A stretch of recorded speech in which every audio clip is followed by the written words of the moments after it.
After his dominant win at UFC 320, Merab Dvalishvili received a lighthearted surprise from former UFC champion Daniel Cormier. In a moment that showcased both respect and humor, Cormier gifted Merab a giant bag of popcorn, a symbolic gesture that quickly became one of the most talked about moments of the post-fight celebrations. The exchange was particularly meaningful given Cormier's earlier comments questioning whether Merab truly represented an American champion. This time, however, DC had a clear change of heart. With a big smile, he jokingly called him Merab Smith, officially welcoming him as an American champion in front of the crowd. As Cormier approached him backstage, he carried the massive popcorn bag in hand and said, "Hey champ, I have something for you. It's not hot, but it's yours." Merab laughed, clearly surprised, and graciously accepted the gift. Cormier added, "I went and bought this myself. You know, I may not be American by birth, but you, my friend, are an American champion, Merab Smith." The two shared a laugh as the surrounding team members cheered. Merab, ever humble and light-spirited, responded, "Thank you so much. Congratulations. What a fight, huh?" The room burst into laughter as Cormier handed him the bag, insisting, "Go ahead, take some popcorn, spread it around the room." Merab followed along, opening the bag carefully, joking not to spill it. Cormier teased him again, saying, "Come on, champ, don't come in at the last second and spill it everywhere." The two continued to share friendly banter as Merab offered the popcorn to everyone around, earning applause and smiles from the T-Mobile Arena staff. After tasting it, Merab grinned and said, "I love it. It's really good." Cormier replied proudly, T-Mobile is known for popcorn. Not too bad, huh?" The playful moment captured the camaraderie between fighters and analysts, a refreshing reminder of the sportsmanship behind the competition. As the brief exchange wrapped up, Cormier told him warmly, "Take this home with you, champ." Merab responded with gratitude, "Thank you so much." The scene ended with both men laughing, the popcorn serving as a humorous but heartfelt token of respect between one champion and another. Before moving on to the next news, we have a quick request for you. We're always working to improve our content and truly value your support. If you could take a moment to leave a like on this video, subscribe to the channel, and hit the bell icon. Move on to another news. Alex Pereira has once again made headlines, this time for taking direct aim at one of Team Khabib's most influential figures, Ali Abdelaziz. Known for managing several of the sport's biggest stars, including Khabib Nurmagomedov, Islam Makhachev, and Magomed Ankalaev, Ali has long been a key power player within the Dagestani MMA circle. Beyond handling fight negotiations and business deals, he is seen as a vital link to the late Abdulmanap Nurmagomedov's legacy, often accompanying fighters to training camps and major events. Before Pereira's rematch against Ankalaev at UFC 320, Ali had been vocal in support of his fighter, predicting victory for the Dagestani contender. However, following Pereira's dominant knockout win, Ali shifted tone, claiming that Ankalaev faced undisclosed issues in training. "There's a lot of things that happened with Ankalaev's camp," Ali told reporters, "but it's for him to talk about, not me. If it were up to me, he shouldn't have fought this time." Those comments didn't sit well with Pereira. Taking to social media, the champion fired back with a scathing post. "When a manager has never been an athlete and wants to promote himself for fame and money, while you're the one in there risking your life and he's outside laughing." Pereira's message quickly spread across MMA circles, with fans rallying behind him and criticizing Ali for constantly inserting himself into fighters' narratives. In response, Abdelaziz attempted to de-escalate the situation, saying, "In reality, this is not about me and Alex. It's about Magomed and Alex. I don't know Alex personally. I have no beef with him.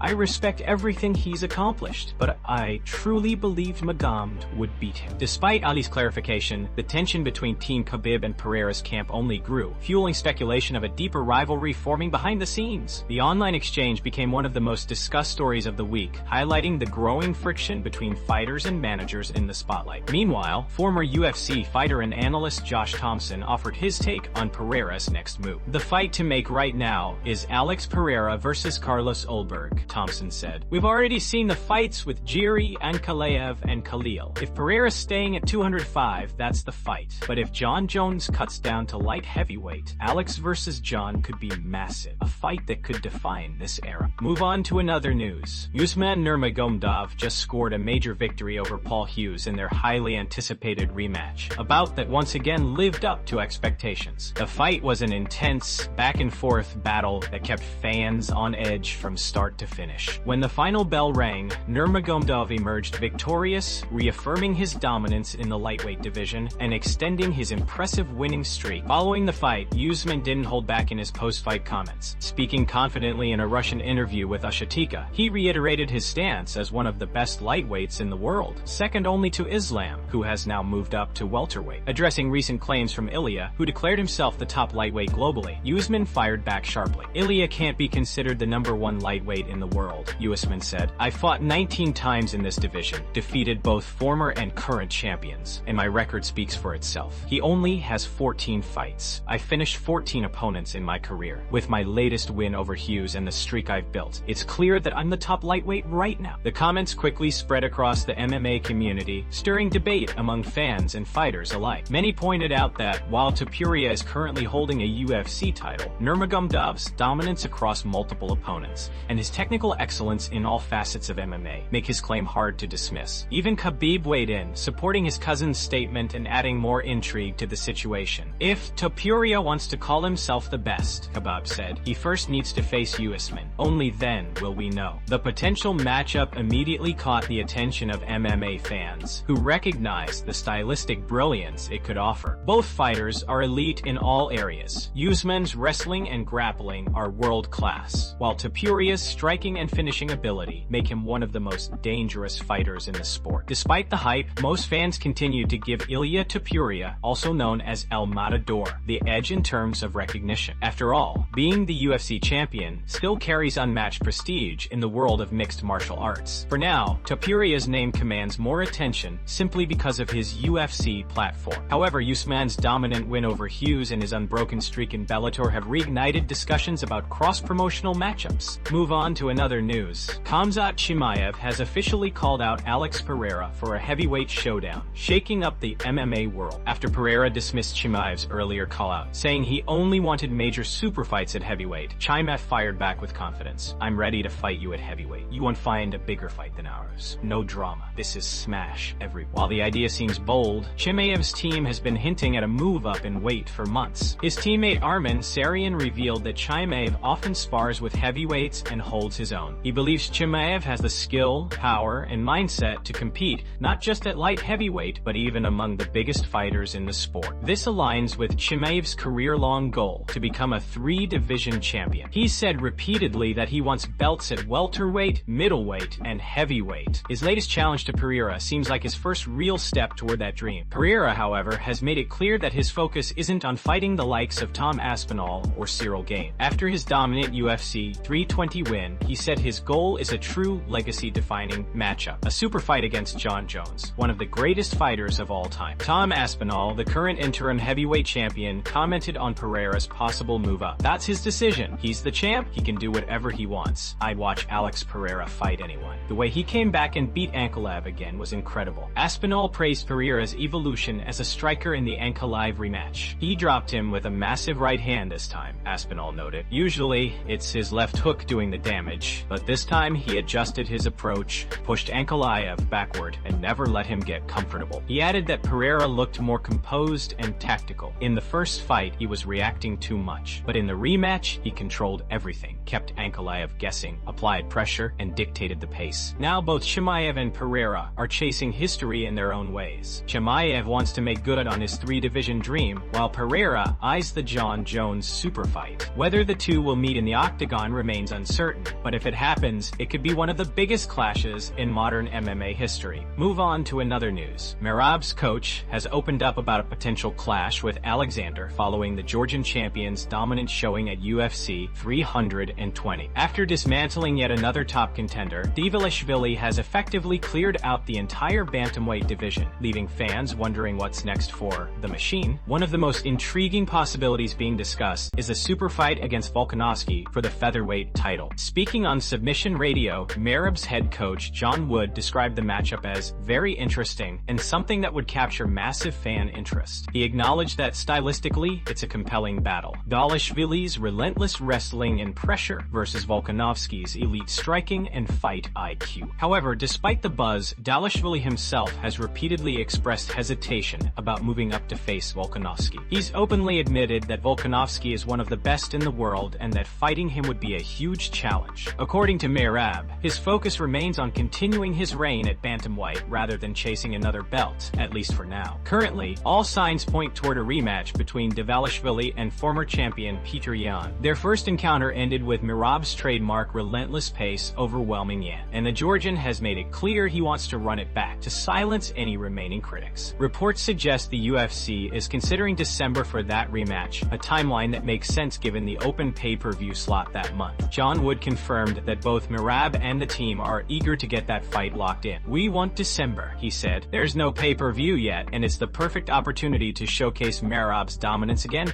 before even thinking about other divisions. If the rematch happens, it could serve as another defining moment in Merab's career, solidifying his legacy as one of the most dominant bantamweights in UFC history. A win over Yan would mark yet another top 5 opponent defeated, further cementing his claim as the undisputed king of the division." As for the Volkanovski talk, the door isn't completely closed. Dvalishvili's team understands the allure of a champ vs champ showdown, especially one that pits two cardio machines and relentless competitors against each other. But for now, the Georgian champion seems intent on continuing to dominate his own division before taking on new mountains to climb. Move on to another news. Pereira-Abdelaziz has issued a formal statement following Magomed Ankalaev's defeat to Alex Pereira in their highly anticipated UFC 320 rematch. Addressing recent accusations that he was behind controversial comments on Ankalaev's social media account, Abdelaziz made it clear he wanted to set the record straight and show respect to everyone involved. Saturday night, Magomed fought Alex Pereira in the rematch, and Alex won. "Congratulations to him and his team," Abdelaziz wrote. "I know his coaches and managers personally, and I've always shown them respect. I don't know Alex personally, but I am Team Magomed Ankalaev. Whatever I can do to help him, I will do it, as long as no one insults someone's family, religion, or nation. Everything else is part of the fight business." He went on to clarify that Ankalaev approves all activity on his social media. "Everything posted on his accounts was done with his knowledge. If I did help him, it was with his approval," Abdelaziz explained. "At the end of the day, we're in a fighting business. Talking about sports is fine, as long as it doesn't cross personal lines." Ali also reminded critics that he comes from a combat background himself. "I have 2 black belts, one in judo and another in jiu-jitsu under Master Renzo Gracie. I've also competed in both judo and MMA," he noted, pushing back against claims that he isn't qualified to speak on fighting matters. Abdelaziz emphasized that the loss had nothing to do with him personally. "In reality, this is not about me and Alex. This is about Magomed and Alex. Alex was the better man that night, and we take our losses like men. We move on," he said. "I respect everything Alex has accomplished." He also hinted that Ankalaev's camp had faced difficulties leading up to the fight. "There were a lot of things that happened in Magomed's camp, but it's for him to talk about, not me. If it were up to me, he probably wouldn't have fought because of certain issues. But he's a grown man who makes his own decisions and lives by them." Abdelaziz concluded by congratulating Pereira once more while addressing criticism toward fighters from Dagestan and the Caucasus. "Congratulations to Alex and his team, and to the fans, someone from the Caucasus, the Middle East, Dagestan, or Chechnya wins a UFC title. People start to freak out. You win some, you lose some, you lose some, you lose some. That's part of this game. Alhamdulillah for everything." Move on to another news. Conor McGregor has finally spoken candidly about how the rise to UFC superstardom affected his life, revealing that fame once broke him before he eventually found a way to overcome it. Speaking at the BKFC 82 post-fight press conference, the former 2-division UFC champion reflected on the emotional and mental toll that came with balancing fighting and the demands of global celebrity. McGregor, who became one of the most recognized athletes on the planet through his meteoric rise in the UFC and massive success in business ventures like Proper No 12 Whiskey, explained how the constant pressure to perform both inside and outside the octagon took its toll. "Promoting on its own is easy, and fighting on its own is easy," he said. "But when you have to do both together at a high level, that's incredibly draining. People don't really understand that." He elaborated on the dramatic shift from being an underdog to becoming the face of the sport. "When you're coming up, no one cares. You can just show up, have fun, and do your thing. But once you rise, you have to promote, entertain, and fight. It becomes 2 jobs. That combination almost broke me," McGregor admitted. "And to be honest, maybe it did break me for a while." Conor went on to reflect on how his success and fame eventually became overwhelming. "As I achieved massive success and global superstardom, it overcame me at times," he said. "It's a lot to carry. The expectations, the spotlight, the criticism. People see the wins and the money, but they don't see the struggle behind the scenes." Throughout his career, McGregor's name has been synonymous with confidence and bravado, but this rare moment of vulnerability gave fans insight into his personal battles. Many have pointed to his past struggles with alcohol and substance use as signs of how fame had affected him, something McGregor didn't shy away from acknowledging in his his remarks. He concluded by emphasizing the need for balance and respect for what fighters endure on the biggest stages. To promote and fight at the highest level deserves support and respect, he said. It's not easy, but I'm proud that I've come through the storm stronger. It broke me, but I overcame it. This honest reflection marks one of McGregor's most introspective moments in recent memory, a stark reminder that even for the biggest stars in combat sports, the spotlight can burn as much as it shines.